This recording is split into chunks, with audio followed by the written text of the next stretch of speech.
a look at what happened.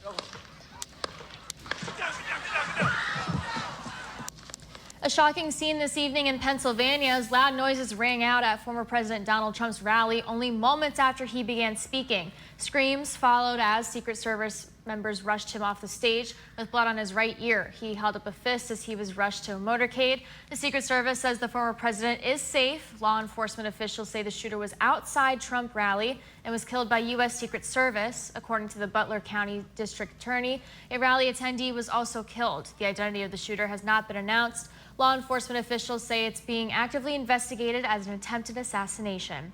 Former President Trump posted on Truth Social 3 hours after the incident, thanking law enforcement and the Secret Service. He's extending his condolences to the victim who lost their life and another who was wounded. Trump says nothing is known about the shooter at this time. Secret Service neutralized the threat. Trump was shot in his right ear and says he felt the bullet rip through his skin. He ended his post with, quote, "God bless America." President Biden sending out a statement saying he is grateful Trump is safe and doing well, adding that he's praying for Trump, his family, and all those who were at the rally. The president extending his gratitude to Secret Service for getting Trump to safety, condemning the violence, and calling on the nation to unite that condemnation. He then addressed the nation from Delaware, saying he plans to talk to former President Trump when he can. But the bottom line is that the Trump rally was a rally that he should have been able to be conducted peacefully without any problem. But the idea that there's political violence or violence in America like this is just unheard of. It's just not appropriate. And everybody must condemn it. Everybody. Former President Donald Trump's presidential campaign is confirming he will be attending the GOP convention in Milwaukee on Monday after surviving what's being investigated as an assassination attempt at a rally in Pennsylvania. National correspondent Kayla Gaskins joins us from Capitol Hill with what we know about the developing situation. Donald Trump releasing a statement in the hours after the attack, saying he was shot by a bullet that pierced his upper ear. He also thanked the Secret Service for their action and gave condolences to the rally attendee who died. Trump's campaign confirmed the former president is fine and that he was checked out at a local medical facility. A political rally turned into a crime scene. This is a big crowd. This is a big, beautiful crowd. As the former president spoke to his supporters in Butler, Pennsylvania Saturday, gunshots ripped through the air. Donald Trump seen reaching for his ear before dropping to the ground. Secret Service immediately rushing the stage to surround him. Screams heard in the crowd. Go. After a few tense moments, the former president on his feet. Blood spattered across his cheek and ear. Trump giving a fist bump as Secret Service whisked him away to the hospital. The Associated Press reporting the shooter is dead, along with one rally attendee. President Biden spoke to Trump following the shooting and earlier condemned the violence. There's no place in America for this kind of violence. It's sick. It's sick. Republican House Majority Leader Steve Scalise was shot in 2017 by a left-wing activist. On Saturday, Scalise writing, "For weeks, Democrat leaders have been fueling ludicrous hysteria that Donald Trump winning re-election would be the end of democracy in America. Clearly, we've seen far-left lunatics act on violent rhetoric in the past. This incendiary rhetoric must stop." We spoke with a Trump supporter who was 6 rows from the stage. Just a sad day for America. Just a really sad day for America. The vibe was, it was open with prayer. People were united. This is America. This is freedom, regardless of your politics.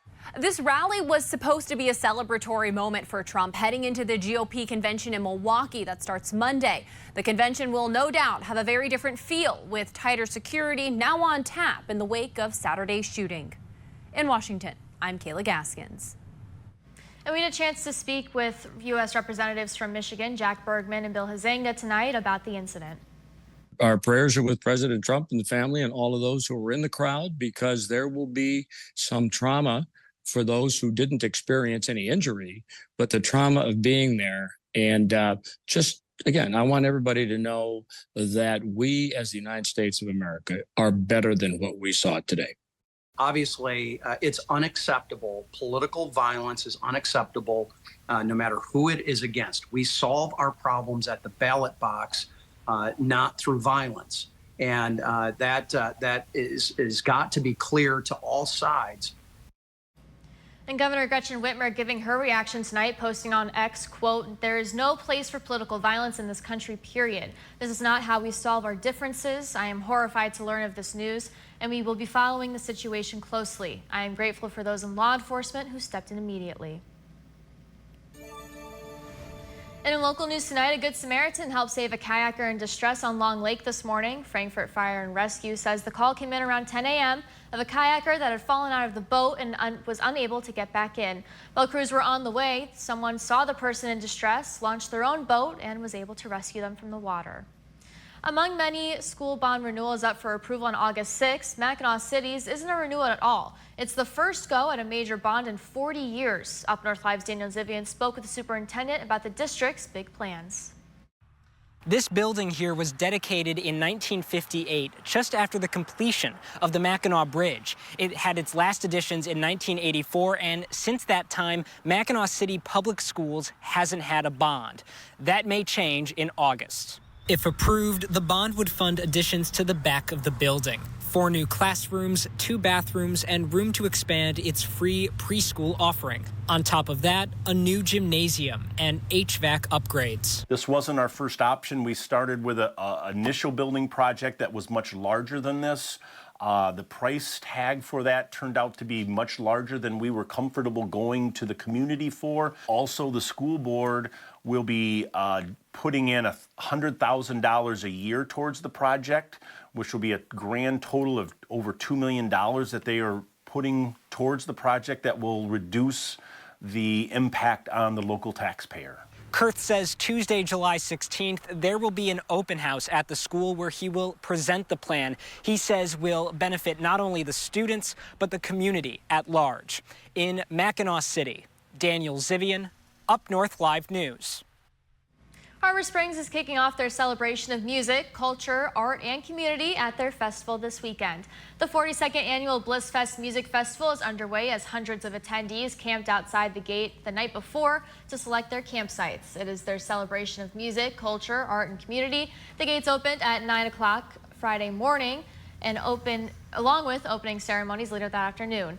This year, they will have their 10 performance areas with 80+ acts featuring diverse and innovative folk music. We have 80 performances over the weekend, and music from traditional bluegrass and old time to Celtic music to a guitarist from Mali coming in. Kids and teens are also welcome to the festival for games and activities. Tickets for weekend or day passes are still available for purchase. Versity Blood Center in Michigan says communities across our state are facing a critical blood shortage. Versity says it just recorded its lowest donation count of the year. To meet the needs of hospitals and provide enough blood for patients, Versity says it has an urgent need for all blood types, with O positive and O negative being the most in demand. And you can help by signing up for our UpNorthLive blood drive. The Versity Blood Bus will be stopping at the UpNorthLive studios Wednesday, July 17th. You can donate from noon until 5:30 p.m. and we will have more information about the blood donation on our website, UpNorthLive.com. We got a round of rain and storms through areas around northern Michigan this evening, late into the night, and then a chance again tomorrow in the afternoon for a few pop-up showers and storms then again as well. We'll have your details on the latest forecast in just a few minutes.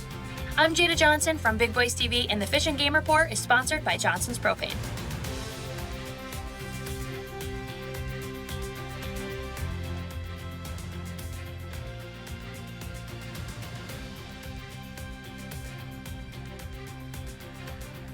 Coming up this week on Full Measure, a special program that examines post-COVID controversies and worries.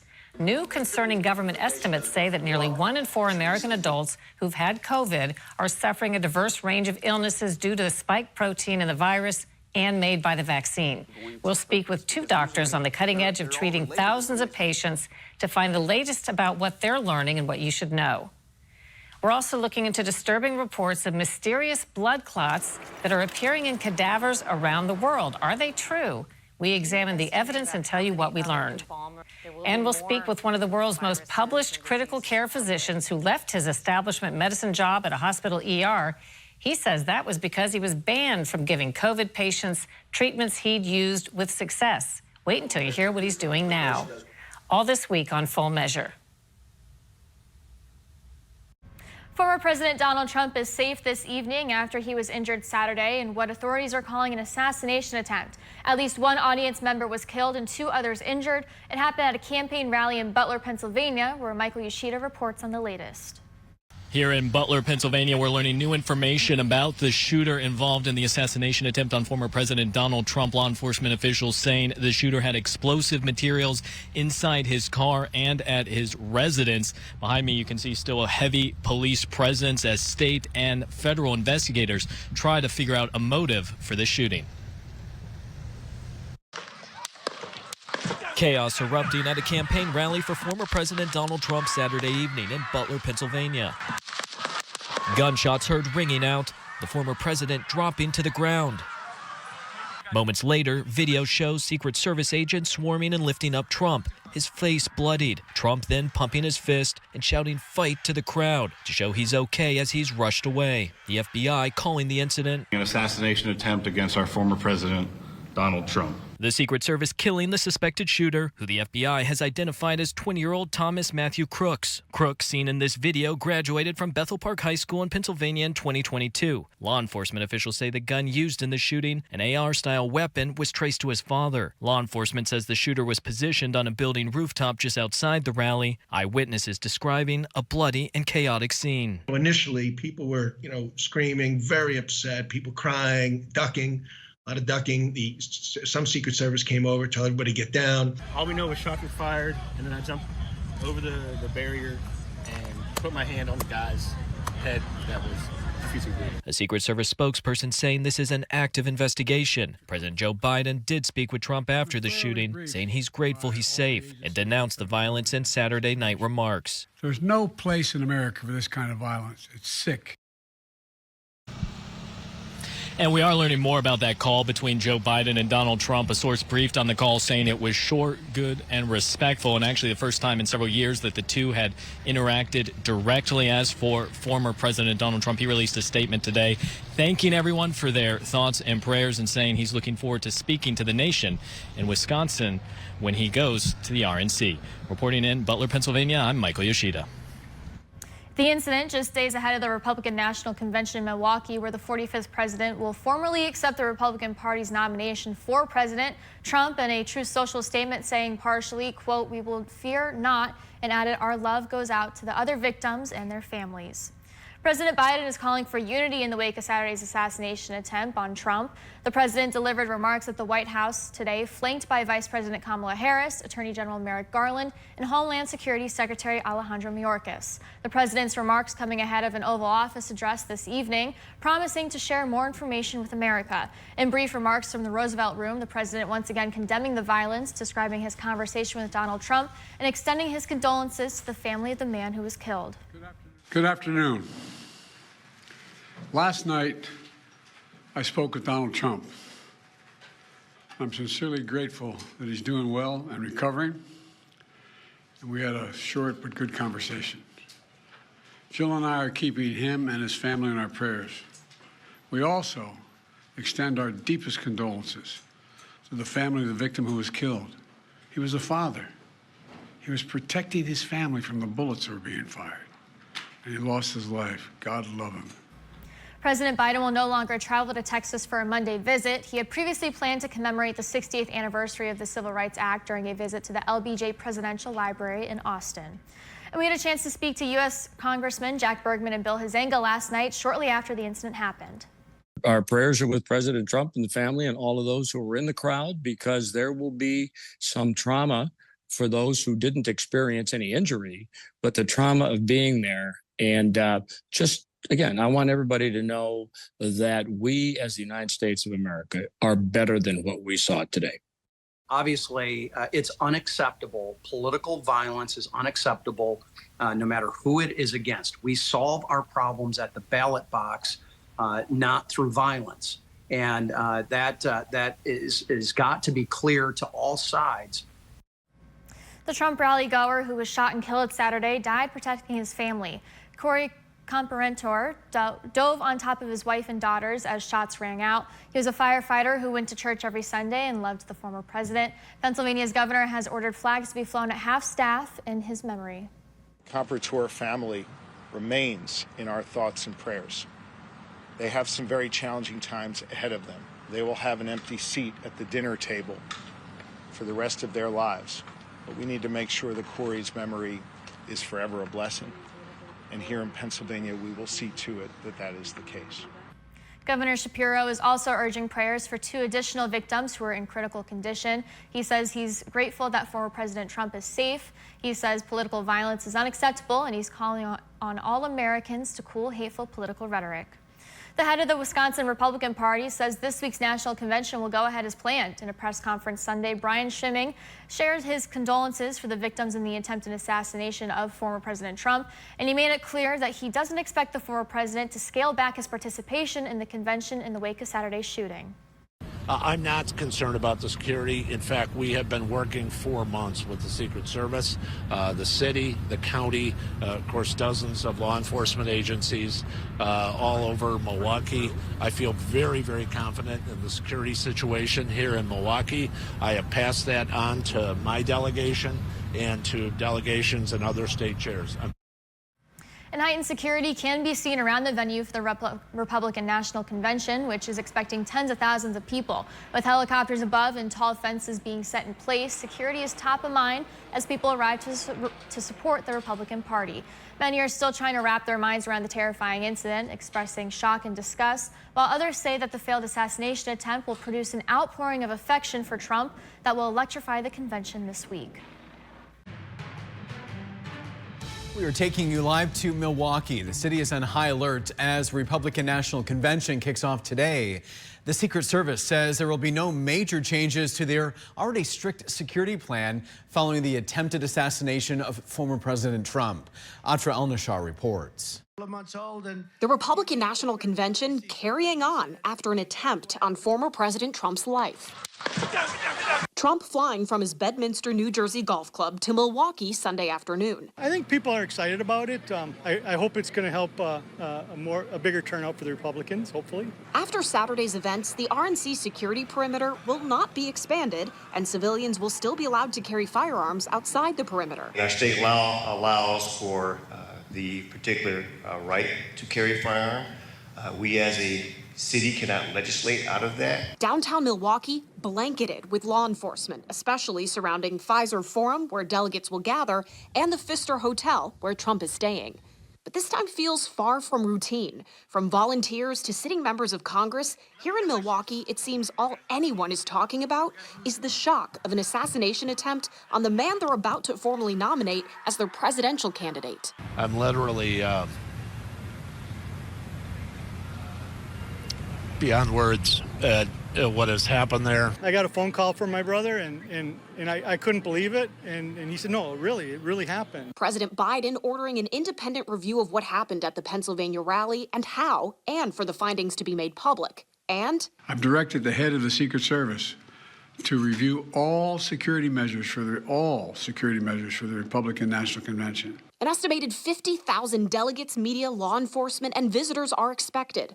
Even before the Trump rally shooting, the Department of Homeland Security designated the RNC as a Tier 1 event with national and/or international importance that requires extensive federal interagency support. Local and state police aiding federal law enforcement ranging from Secret Service to the Coast Guard and Customs and Border Patrol, monitoring the skies and nearby Lake Michigan, Milwaukee, and Menominee rivers. Very confident in the security situation here in Milwaukee. This is probably one of the most secure areas on the planet. Capitol Police is also here to protect sitting members of Congress attending the convention, a necessity. Last year alone, Capitol Police's threat assessment team handled more than 8,000 cases. Wisconsin GOP Chair Brian Schimming says despite the shooting, the convention schedule will go on as planned. That includes the vice presidential nomination on Wednesday and the presidential nomination on Thursday. In Milwaukee, I'm Atra El-Nashar. Pennsylvania State Police released the names of 3 people who were shot during the attempted assassination of former President Trump. 50-year-old Corey Comprotor was killed while attending the campaign rally on Saturday. He was there with his wife and 2 daughters. According to Pennsylvania Governor Josh Shapiro, Comprotor dove over them to protect them when gunshots were fired. A second victim has been identified as 57-year-old David Dutch of New Kensington, Pennsylvania. He is currently listed in stable condition. The third victim, 74-year-old James Copenhaver of Moon Township, Pennsylvania, is also listed in stable condition. Now you're taking a live look at Washington, D.C. President Biden is calling on Americans to cool down the political rhetoric after the attempted assassination of Trump. He says political differences should be resolved at the ballot box. The power to change America should always rest in the hands of the people, not in the hands of would-be assassin. You know, the path forward through competing visions of the campaign should always be resolved peacefully, not through acts of violence. Biden spoke from the Oval Office for about 5 minutes in a primetime address. He used the moment on Sunday to urge the country to unite as one nation. He's promising a thorough and swift review into the shooting. He's asking the public to not make assumptions about the shooter's motives or affiliations. We had the chance to speak with U.S. Representatives Bill Huizenga and Jack Bergman about the incident. Our prayers are with President Trump and the family and all of those who were in the crowd, because there will be some trauma for those who didn't experience any injury, but the trauma of being there. And just, again, I want everybody to know that we as the United States of America are better than what we saw. Obviously, it's unacceptable. Political violence is unacceptable, no matter who it is against. We solve our problems at the ballot box, not through violence. And that is got to be clear to all sides.